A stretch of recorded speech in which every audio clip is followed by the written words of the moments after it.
Francia, marzo de 2016. Una mujer toma un arma y dispara contra su esposo dentro de una camioneta. Para las autoridades se trata de un asesinato, pero cuando la historia comenzó a salir a la luz, revela algo mucho más oscuro, porque durante más de 25 años, Valerie Bacot vivió atrapada en una pesadilla, una historia de abusos, violencia y un sistema que falló una y otra vez. Y una pregunta que todavía hoy sigue generando debate en Francia. ¿Fue un asesinato o el acto desesperado de una mujer que intentaba sobrevivir? Hola a todos, ¿cómo están? Espero que estén muy bien. Antes de comenzar, quiero disculparme por mi voz, estoy un poco afónica, pero quería compartir este caso con ustedes hoy. También quiero invitarte a que te suscribas al canal si aún no lo has hecho, es totalmente gratis. Recuerda activar la campanita de notificación.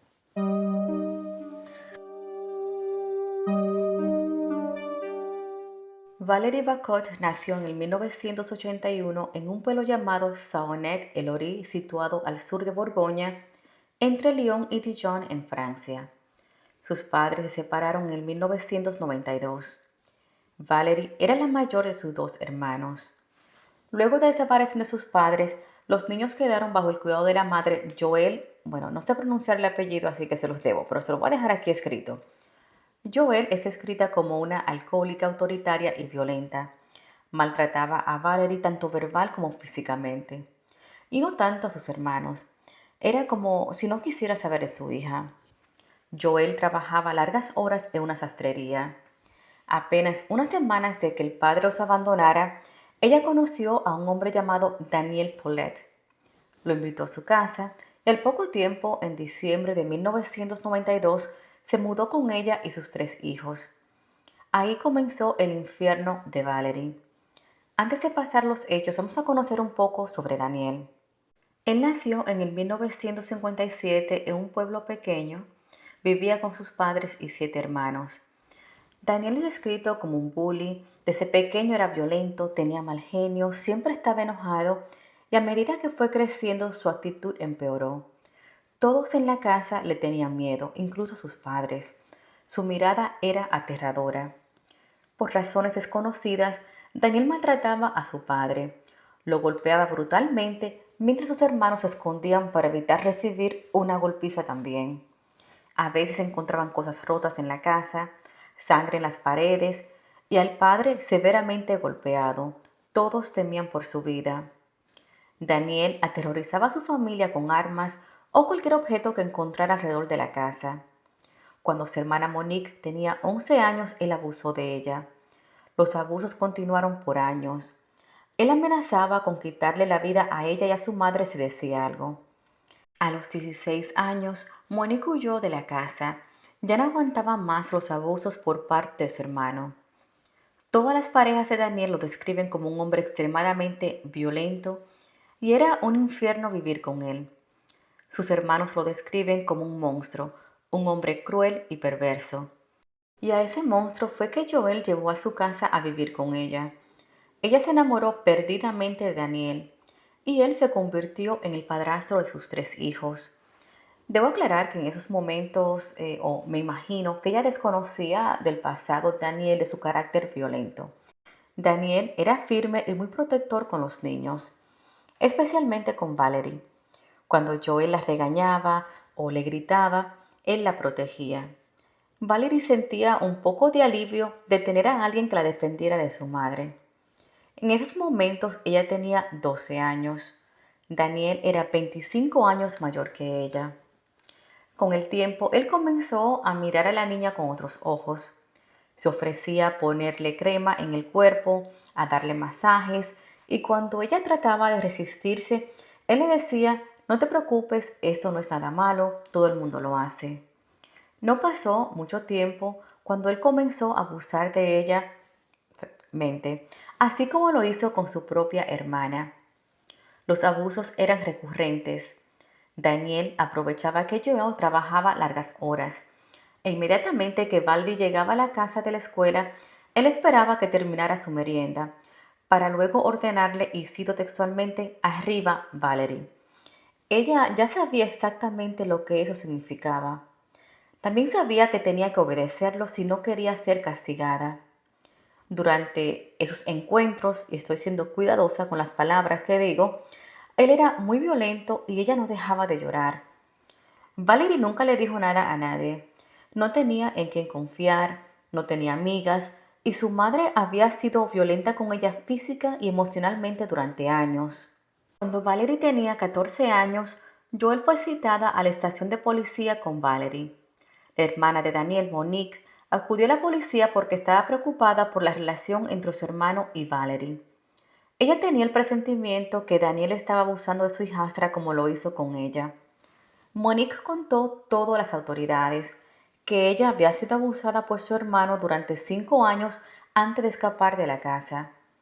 Joelle, la madre de Valerie, estaba en completa negación y no creyó el testimonio de Monique ni el de su propia hija.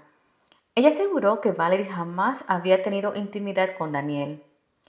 Las autoridades entonces decidieron examinar a la jovencita, lo cual confirmó que ya no era virgen. Valerie le confesó al doctor lo que Daniel le hacía. Ese mismo día él fue arrestado. Como era de esperarse, él negó todas las alegaciones. Sin embargo, después de ser interrogado durante largas horas, finalmente admitió haberla abusado mente. Aseguró que solo tuvo 3 encuentros con Valerie y fueron consensuales y señores que ella los disfrutó. Ustedes pueden creer cosa igual. Obviamente, Valerie dijo una historia totalmente diferente. Confesó que cada vez que la tocaba sentía una sensación repugnante en su interior. Dijo que a un inicio intentó luchar y quitárselo de arriba, pero le tenía mucho miedo. Además, no quería que su hermano menor la escuchara. Así que era mejor que sucediera, es decir, que él abusara de ella, que luchar con él y que ella simplemente cerraba sus ojos. Ay, Dios mío, padre. A pesar de la declaración de Valerie, Joel se negó a presentar cargos en contra de Daniel. Sí, señores, escucharon bien. Ella se negaba a creer que él hubiera hecho algo malo. Entonces, el Departamento de Servicios Sociales presentaron cargos contra Daniel. Él estaba enfrentando 20 años de prisión, pero en abril de 1996 solo fue condenado a 4 años por agresión a una menor de 15 años y no por violación. ¿Ustedes pueden creer cosa igual? Increíble, solo 4 años por agresión. Tras ser carcelado, Valerie pensó que finalmente estaba a salvo. Joel visitaba a Daniel en sus días libres y en ocasiones obligaba a su hija a que la acompañara. Gracias a su buena conducta, Daniel fue liberado y regresó a la casa familiar 2 años y medio después. Señores, ni siquiera cumplió la condena en su totalidad, los 4 años. Lo dejaron libre por buena conducta. Él prometió que jamás volvería a abusar a Valerie, pero todos sabemos que eso no ocurrió, si no, no estuviera contando esta historia. Lo que me resulta difícil de entender es cómo las autoridades permitieron que Daniel regresara a vivir con su víctima. ¿Por qué servicios sociales no removieron a la niña del hogar? Y a nadie le pareció extraño que él regresara a la casa como si nada hubiera pasado. Eso es increíble. Y como era de esperarse, los abusos comenzaron casi de inmediato. Valerie sentía que no tenía escapatoria y que esta vez nadie le ayudaría. Nadie se iba a preocupar por ella, mucho menos su propia madre. Ella volvió a ser víctima de los abusos de su padrastro. A los 17 años quedó embarazada producto de una de las agresiones. Joelle se puso furiosa, culpó a su hija y los botó a ambos de la casa. Valerie no tenía a dónde ir, así que le pidió ayuda a su padre biológico, pero él se rehusó. Daniel rentó un pequeño apartamento en el pueblo de Vaudemont y consiguió un trabajo como chofer de camiones. Valerie se mudó con él. Ella luego dijo que no tuvo otra opción. No tenía a dónde ir, a nadie que la ayudara, no tenía trabajo, además estaba embarazada. Daniel entonces la obligó a casarse con él. Ahora él tenía control total sobre ella. No le permitía trabajar, salir de la casa sin su permiso y todos sus movimientos estaban controlados. Valerie no podía tener amigas. Daniel tampoco permitía que nadie fuera a la casa. Hay otra cosa, tampoco le permitía que se protegiera, que tomara pastillas anticonceptivas. Por lo tanto, ella quedó embarazada una y otra vez. Tuvieron 4 hijos en total. Las cosas se pusieron más oscuras. A medida que pasaban los años, Daniel bebía cada vez más alcohol y se la desquitaba con Valerie. Los niños también sufrieron una vida de maltrato, obviamente no a tal punto como Valerie. Después del nacimiento de su último hijo, Daniel dejó su trabajo como chofer y para poder cubrir los gastos de la familia, decidió que Valerie trabajaría como dama de compañía. La obligó a eso que están leyendo. Increíble. Él arregló la van familiar, puso un colchón en la parte de atrás, cortinas y buscaba clientes en línea. Por lo general los clientes eran camioneros e iban a la parte trasera de la van. Daniel le daba instrucciones a Valerie sobre cómo debía comportarse y le advertía que no pidiera ayuda a ninguno de los clientes. Él siempre estaba muy cerca del lugar de encuentros. Cuando Valerie terminaba con ese cliente, él entonces iba a la van, recogían un poco para el próximo cliente. Desafortunadamente, eso se convirtió en algo cotidiano para ella. Valerie estaba prácticamente a merced de su esposo. No podía escapar, no tenía a dónde ir, nadie que le ayudara a ella ni a sus hijos. ¿Y pensarías que ahora que ella estaba ganando dinero y manteniendo la casa, él la trataría un poco mejor? No, todo lo contrario. Daniel se volvió más agresivo hacia ella, estrangulándola y en un momento incluso la atacó con un martillo. Él la amenazaba con quitarle la vida a ella y sus hijos.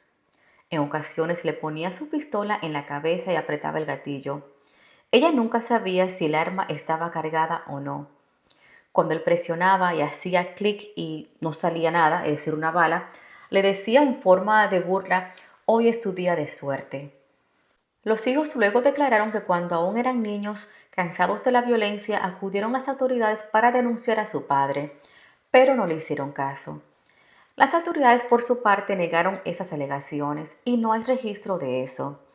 Parecía que las cosas no podían empeorar, pero lo hicieron. Katrina, la hija menor del matrimonio de 11-12 años, casualmente le informa a Valerie que su padre le había hecho preguntas incómodas sobre su periodo menstrual y cosas muy personales. La madre también notó la forma en que Daniel miraba a la niña. Eso encendió todas las alarmas. Valerie sabía que esas preguntas y comportamientos no eran inocentes. Sabía lo que Daniel planeaba hacerle a Katrina, exactamente lo que le había hecho a ella cuando tenía esa edad. Durante más de 18 años, Valerie soportó todo tipo de abusos y humillaciones, pero al sospechar de las intenciones de su esposo, quería salvar a su hija. Lucas, el novio de su otra hija, Catherine, era la única persona que Daniel permitía que visitara la casa. Por alguna razón, Valerie le pidió ayuda para deshacerse de su esposo. Él tenía apenas 16 años. Me imagino que a ese punto ella estaba desesperada. El primer intento que se le ocurrió fue poner pastillas para dormir en el café de Daniel, pero ese plan fracasó. La noche del 13 de marzo de 2016, Daniel llevó a Valerie a trabajar.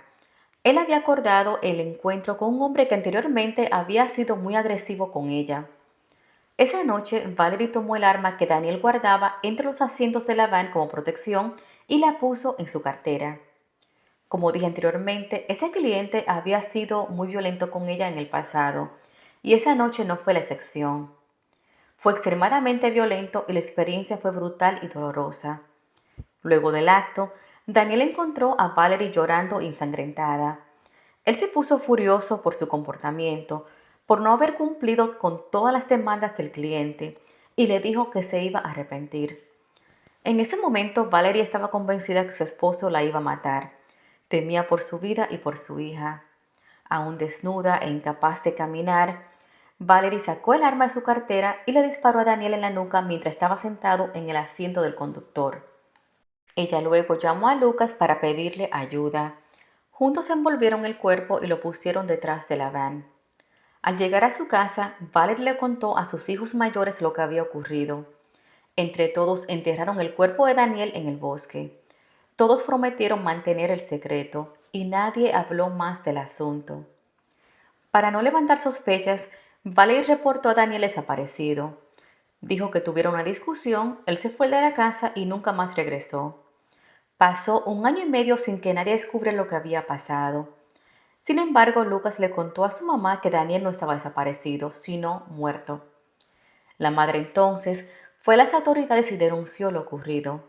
Valerie, sus dos hijos de 16 y 17 años y Lucas fueron arrestados. Valerie confesó el crimen y dijo dónde habían enterrado el cuerpo. El 13 de octubre del 2017, los restos de Daniel fueron encontrados en La Fayette, no muy lejos de donde vivían. Valerie fue acusada de asesinato e ingresada a un centro de detención. Sus dos hijos y Lucas fueron acusados de ocultar un cadáver y de no denunciar el delito. El 21 de noviembre de 2019 comenzó el juicio de los adolescentes. El 19 de diciembre de ese mismo año, el Tribunal de Menores siguió las recomendaciones de la Fiscalía y los condenó a 6 meses de prisión suspendida, es decir, los jóvenes quedaron absueltos. El juicio de Valerie Bacot comenzó el 21 de junio de 2021 ante el Tribunal Penal de Chalon-sur-Saône. Ella enfrentaba una condena de cadena perpetua. Durante el juicio, los hijos de Valerie testificaron a su favor. Hablaron sobre los abusos y el sufrimiento que su madre soportó durante años sin que nadie los ayudara. Vivieron un infierno al lado de su padre. Su hijo mayor dijo, si mi madre no lo hubiera matado, ella estaría muerta en esos momentos. Una de las hijas declaró que desde pequeña su padre siempre entraba a su habitación, le acariciaba el pelo y le hacía preguntas íntimas. En esos momentos ella no comprendía su comportamiento ni sus intenciones. Los hermanos de Daniel también estuvieron presentes para apoyar a Valerie. Afirmaron que Daniel era un monstruo, un hombre sumamente violento y recibió su merecido. Valerie aseguró que no quería matar a Daniel, pero ya no aguantaba más y temía por sus hijas. Ella reveló con lujos y detalles toda la violencia a la que fue sometida, el infierno que vivió junto a Daniel.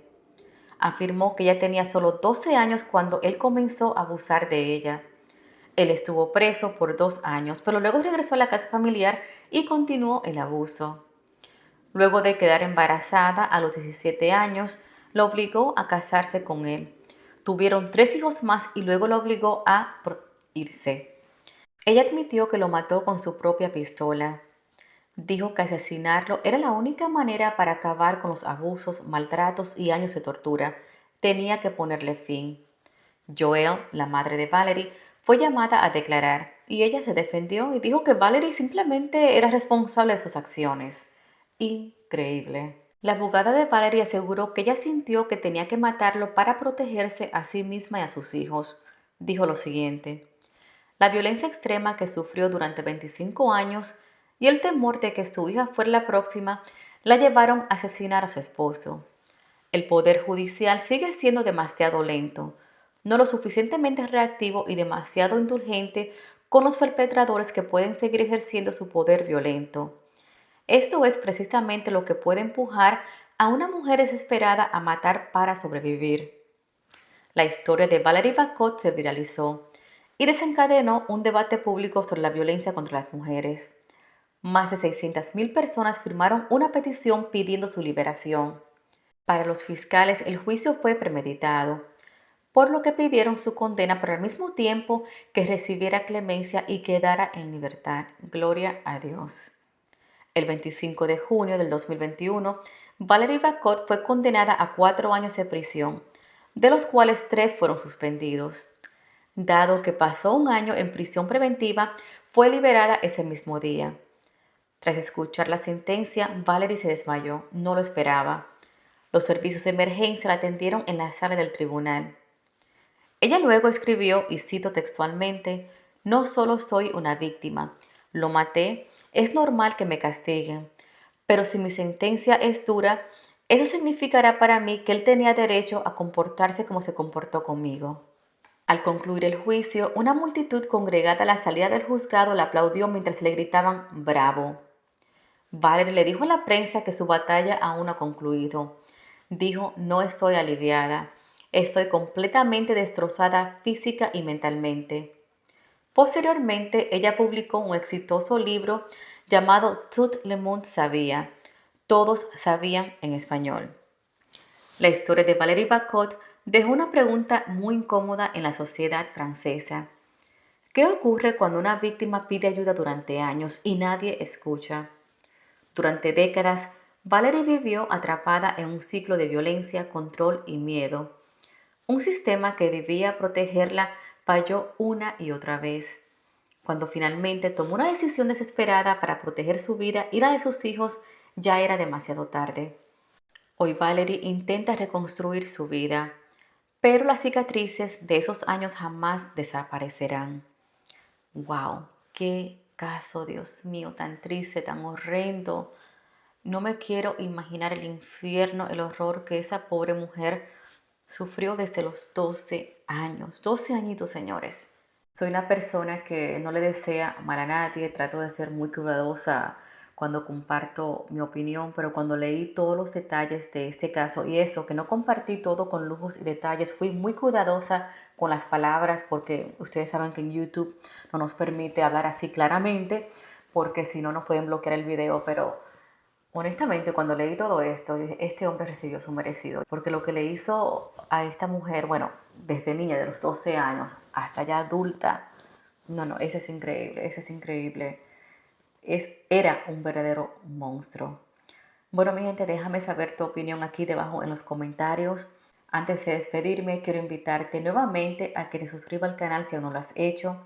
También quiero recordarte, comparto casos todos los domingos a las 6 de la tarde, hora S de Estados Unidos. Si te gusta este tipo de contenido, regálame dedito arriba, comenta, comparte. Toda esa interacción le deja saber a YouTube que te gusta el contenido de mi canal y me ayuda a seguir creciendo. Gracias por acompañarme, nos vemos el próximo domingo. Bye bye.